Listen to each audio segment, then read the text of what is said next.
This is the plaintiff, Batul Coochie. She says she and the defendant used to work together, and she fell for the stinker's desperate plea for money to save his sick child. Hook, line, and sinker. Soon after he swindled her, he up and left the job, never mentioning a word to her. She's lost all faith in mankind. Can't believe she fell for his tales, and is suing the crook for the $650 she loaned him and a private investigator to find him.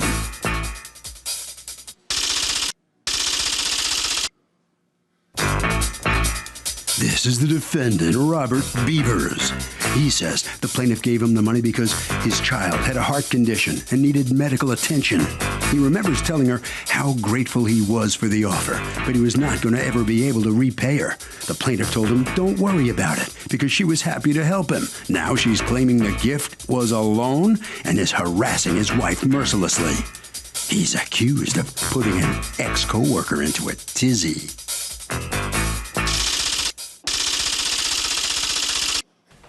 Batul Coochie? Yes, ma'am. Coochie or Coochie? Kachi. Coochie, you are suing Robert Beavers Yes. for $650, $550 in a loan that you say you made to him that he's refused to repay, and $100 for private investigator fees to try to find him after he tried to ditch you. All right, tell me what's going on.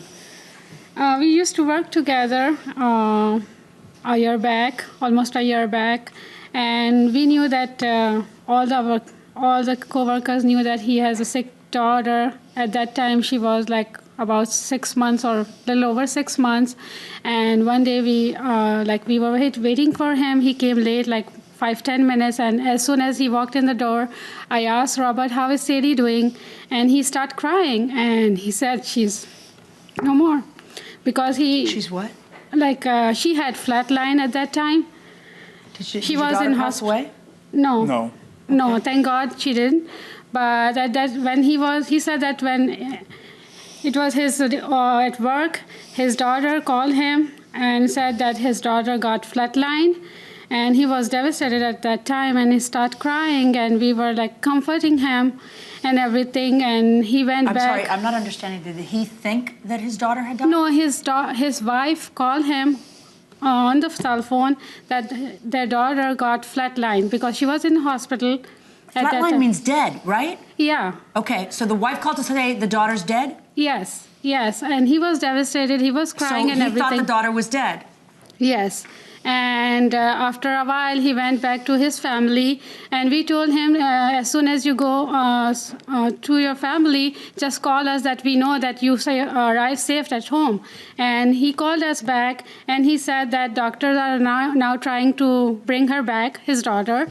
And they did, and the daughter was back, and next day morning... You pretty much know right away whether you've brought somebody back from a flatline. That's not like a 80-minute thing. What happened? My daughter was born with a tachycardia, so she has heart issues, and she was in the hospital, and she had some inconsistencies. It's not a normal rate. It's a very, like I said, inconsistently. So basically, she was in the hospital, and there's some issues going on at the hospital. My wife called me, and the whole money situation... No, we're not there yet. Oh, we're not there. Your wife called you and said what? There was just the inconsistency, and they were keeping my daughter in the hospital. And Batul overheard. Your wife called you and said what? They were keeping my daughter in the hospital. Your wife called you and said what about flatlining? My wife didn't tell me anything about flatlining. Okay, all right. That's what you So said. they said that they were keeping the daughter in the hospital, all right, and they were going to keep her monitored because of her inconsistency had become more erratic. Okay, now the money issue came up how? He came to you one day. No, he didn't came to one day. Whenever I see him after that, I ask him how is Sadie doing because she was still in hospital and she had a heart transplant next day. Oh my goodness, she had a heart transplant? Yes. Is that what you told people at work? No. So do you work in an office or something? Yes, I do. Okay, if you had a casual coworker, daughter is sick, the person needs money, would you loan money? I'd be concerned, but I would not do it. You'd be concerned, hey, I'm really sorry, but I'm not giving you money. Yeah. That's compassionate. What do you think? It really just depends on the interest rate. No, I'm just... Oh. You know what? I like the way you think, although it's pretty callous, going inside the courtroom. What did she have done? She's on different kinds of medicine. She's been on digoxin since she was born. Actually, when Oxygen? Digoxin. Digoxin. My wife was on that when my daughter was in utero, and then my daughter's on propranolol now to monitor her heart rate and get it into normal flows. Okay, go on. And then one day I saw him at work, and I asked, how is Sadie doing? And he said she's still at hospital and she has to come up with $600. So she What does he have to come up with $600 for? For breathing machine for her daughter. And he said that once I pay $600 to hospital, insurance will reimburse me. And I instantly offered him that I can lend you money and you can pay me back whenever you get the money from the insurance. All right, this happened when? March 16. Of 2011? Yes. Okay. And first I told him that I'll bring check tomorrow for $600. And then he said, if you can give me cash, it will be faster. I said, no problem, I'll bring cash tomorrow. I did $600 from my bank, and I gave him, and the verbal agreement was that he will pay me back as soon as insurance company reimburse him. Okay. And after a while, like week or so, he said that his family is thankful of me and he will bring me thank you card, but he never did. And then one day he said, it was, I think, either Tuesday or Wednesday, he came to me and he said, I will bring money on Friday, $600. I said, I'm not working on Friday, but I will come back on Monday. And he said, okay, I'll bring money on Monday, but he never did. And what did he do on Monday? When you walked in expecting to see the money, what did he say? He already left the company at that time. Oh, after that. So he stopped working there? Yeah. He got another job. Did you have him sign anything when you loaned him the money? No. Were there any witnesses when you loaned him the money? Yes. Are they here? Yes. No, okay. no. Okay. He's not here. The gentleman who's with you is moral support, or he's a witness? He's my husband. Moral support. Did you know about the money? Not Husband? at that time. Yes, I did. Okay. That's good, because I always want to know if there's going to be an added problem after you go home. What happened? She gave me the money, and I said I was in a tough spot financially with my daughter's medicines and our bills. Was there a breathing machine that the hospital was There's making? been a bunch of medicines that my daughter has been on, and we were in a tight spot because my hours got cut at work, and so we got in a tough spot, and she gave me the money. How am I going to give her the money back if I can't pay my bills and I can't pay for my daughter's medication anyways? Well, the same way, I mean, when people borrow money, it's because they don't have the money, and then But I never asked her to borrow me the money. Hold on a second. So the way somebody pays it back is that in the future they pay it back when they're not as in a tight a spot. So the fact that you have no money at the time you're borrowing money is not indicative that you were never going to obligate yourself to pay the money. So now, according to you, she just gave you the money just to be nice? That's my conclusion. That's your conclusion? Yeah. Well, what was the discussion you had with her? Never said that I had to pay her by X date or I had to pay her back. How about that you had to pay her at all? That was never said. So you thought it was a gift? Yes, I did. Okay. Now, don't you wish you'd gotten something in writing? Yes, ma'am. So, according to her, though, you have started to pay it back. Yes, because I had received harassing phone calls, constantly certified letters to my job. And so to get it off my wife's back, because she'd call my wife and hang up and then yell and stuff like that, I gave her some money just to do the right thing, even though I don't think that... That's the right thing. That's the right thing, but I don't... Why aren't you finished doing the right thing? Because why is it the right thing? If it's a gift, it's not the right thing. Anybody who calls it the right thing might feel like it is the right thing. She gave me the money, and I was doing the thing to get her not to harass my wife and send certified letters to my new job. I never harassed your wife. If she gave you the money, if she truly gave you the money, why is she trying to collect it?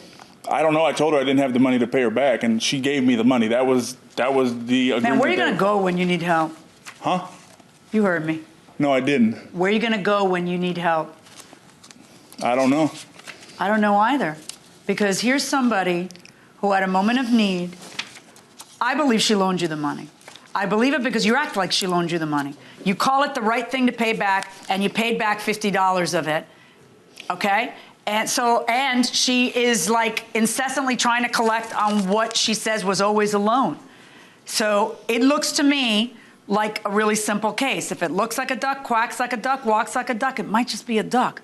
And if that's the case, and if when you're at the lowest point of your life, at the saddest, most need-desperate part where you're hoping against hope that things are going to turn out well, and you need money to continue to make sure that your daughter's health isn't jeopardized, and this lady loans it to you, and then you turn around and do her like this, where are you going to go when you need help one day? Do you believe in karma? If you don't believe in a higher being, do you believe in karma? Wow. I disagree.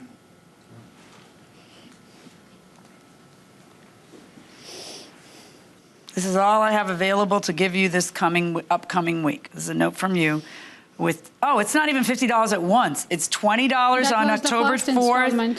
It's some cash on August 29th. Yes. It's some other cash in September. All she asked, you called her in December and said you'd send $10 every month, and you couldn't even do that much. Wow. That's not true.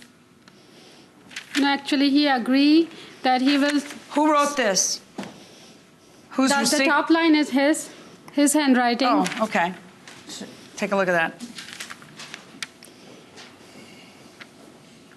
Who's Larry Brown? Larry Brown was a co-worker too, and he was there when I offered him money. Mr. Beavers, you know Larry Brown?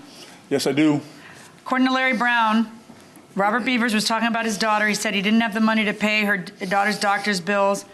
My coworker, Batul, offered him the money, which was $600. I was there when she offered him the money, which I understood that he has not paid back.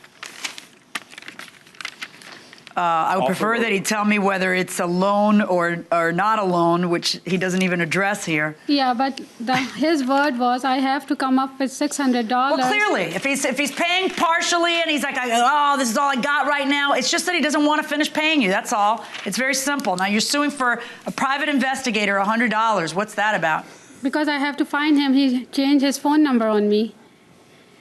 So I don't have anything else to do. Do you have a receipt from a private investigator for $100? Yes, sir. $100 for that, and then $80 to serve him the court summons. All I have it here. And there's one more.